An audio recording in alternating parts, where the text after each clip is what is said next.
137 दिन जब 5 राज्यों में चुनाव चल रहे थे, कच्चे तेल की कीमतें बढ़ती है पर पेट्रोल और डीजल के दाम नहीं बढ़ते हैं। मोदी जी के पास कोई फार्मूला तो होगा ही, जब ही नहीं बढ़ा है वो फार्मूला आज क्यों नहीं लागू किया जा सकता। पहले तो वो फार्मूला पूरे अंतर्राष्ट्रीय जगत के अर्थशास्त्रियों को बताए, उससे हो सकता है आपको नोबेल प्राइज़ ऑन इकोनॉमिक्स मिल जाए कि 137 दिन जब कच्चे तेल की कीमतें बढ़ रही थी तो आपने किस फार्मूले को लगा के उसको पेट्रोल और डीजल के भाव नहीं बढ़ने दिए, और अब वो फार्मूला लागू क्यों नहीं किया जाए। भारतीय जनता पार्टी की हिमाचल प्रदेश में जमानत जब्त हुई। बाई इलेक्शन में उपचुनाव में पेट्रोल और डीजल के दाम 10 रुपये और 5 रुपये प्रति लीटर की दर से घट गए, और जो ही 4 राज्यों में जीत हुई पिछले 16 दिन में ही 10 रुपये प्रति लीटर दोनों के भाव बढ़ गए।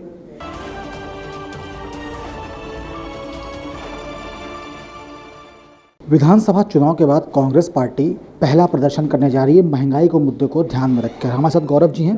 गौरव जी, एक प्रेस वार्ता आपने संबोधित की जिसमें आप बार बार एक फॉर्मूले का जिक्र कर रहे थे, क्या है वो पूरा मामला, मैं जानना चाहूँगा। देखिए, 137 दिन जब 5 राज्यों में चुनाव चल रहे थे, कच्चे तेल की कीमतें बढ़ती है पर पेट्रोल और डीजल के दाम नहीं बढ़ते हैं। मोदी जी के पास कोई फार्मूला तो होगा ही, जब ही नहीं बढ़ा है वो फार्मूला आज क्यों नहीं लागू किया जा सकता। तो इस संदर्भ में मेरे 2 रिक्वेस्ट है मोदी जी को कि पहले तो वो फार्मूला पूरे अंतर्राष्ट्रीय जगत के अर्थशास्त्रियों को बताए, उससे हो सकता है आपको नोबेल प्राइज़ ऑन इकोनॉमिक्स मिल जाए कि 137 दिन जब कच्चे तेल की कीमतें बढ़ रही थी तो आपने किस फार्मूले को लगा के उसको पेट्रोल और डीजल के भाव नहीं बढ़ने दिए, और अब वो फार्मूला लागू क्यों नहीं किया जा रहा। मैं आपसे एक उदाहरण देता हूँ। जब भारतीय जनता पार्टी की हिमाचल प्रदेश में जमानत जब्त हुई, बाई इलेक्शन में उपचुनाव में पेट्रोल और डीजल के दाम 10 रुपये और 5 रुपये प्रति लीटर की दर से घट गए, और जो ही 4 राज्यों में जीत हुई पिछले 16 दिन में ही 10 रुपये प्रति लीटर दोनों के भाव बढ़ गए। तो क्या महंगाई से निजात देश को चाहिए तो भारतीय जनता पार्टी की जमानत जब्त कराना ही पड़ेगा, क्योंकि जब भारतीय जनता पार्टी जीत रही है तो वो जनता के ऊपर महंगाई की मार मार रही है। क्या चुनाव में जीत किसी पार्टी को महंगाई का जो दंश है वो मध्यम आय वर्गीय परिवारों पर, निम्न आय वर्गीय परिवारों पर लगाने का अधिकार देती है? ये सवाल है हमारे। किस फार्मूले के तहत 137 दिन जो तेल की कीमतें नहीं बढ़ी वो आज बढ़ रही है? किस फार्मूले के तहत जो 141 रुपये 50 पैसे रसोई गैस के सिलेंडर में पिछले 1 वर्ष में वृद्धि हुई वो 137 दिन में के दौरान क्यों नहीं हुई? किस फार्मूले के तहत सीएनजी में जो 23.5 रुपये प्रति किलो की वृद्धि पिछले 1 वर्ष में हुई वो 137 दिन चुनावों के दौरान क्यों नहीं हुई? ये देश जानना चाहता है।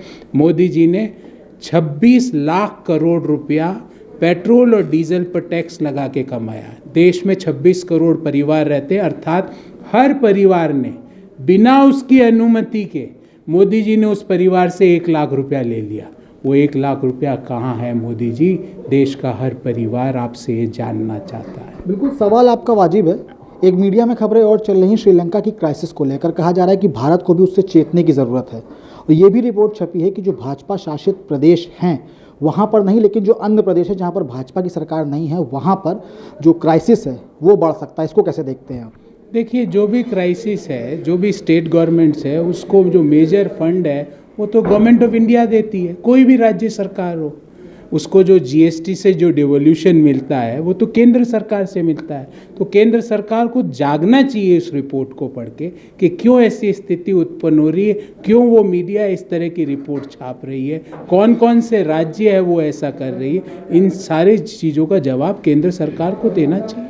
बिल्कुल, तो कांग्रेस ने तैयारी कर ली है। महंगाई के मुद्दे पर कल एक बड़ा प्रदर्शन होगा। कहीं ना कहीं इस प्रदर्शन में 2024 की झलक भी देखने को मिलेगी, और कहा यह जा सकता है कि महंगाई के मुद्दे को लेकर कांग्रेस लगातार जनता के बीच जा रही है और आवाज़ उठा रही है। अब देखना ये लाजमी होगा कि आखिर 2024 का जो लोकसभा चुनाव होगा उसमें ये मुद्दा कितना कांग्रेस को फायदा पहुँचाएगा। वीडियो जर्नलिस्ट अनुराग के साथ Abhishek Pandey, Daily Insider, Lucknow. UP और देश दुनिया की तमाम ताजा तरीन खबरों के लिए आज ही गूगल प्ले स्टोर से इंस्टॉल करें हमारा तेजी से उभरता न्यूज ऐप डेली इंसाइडर।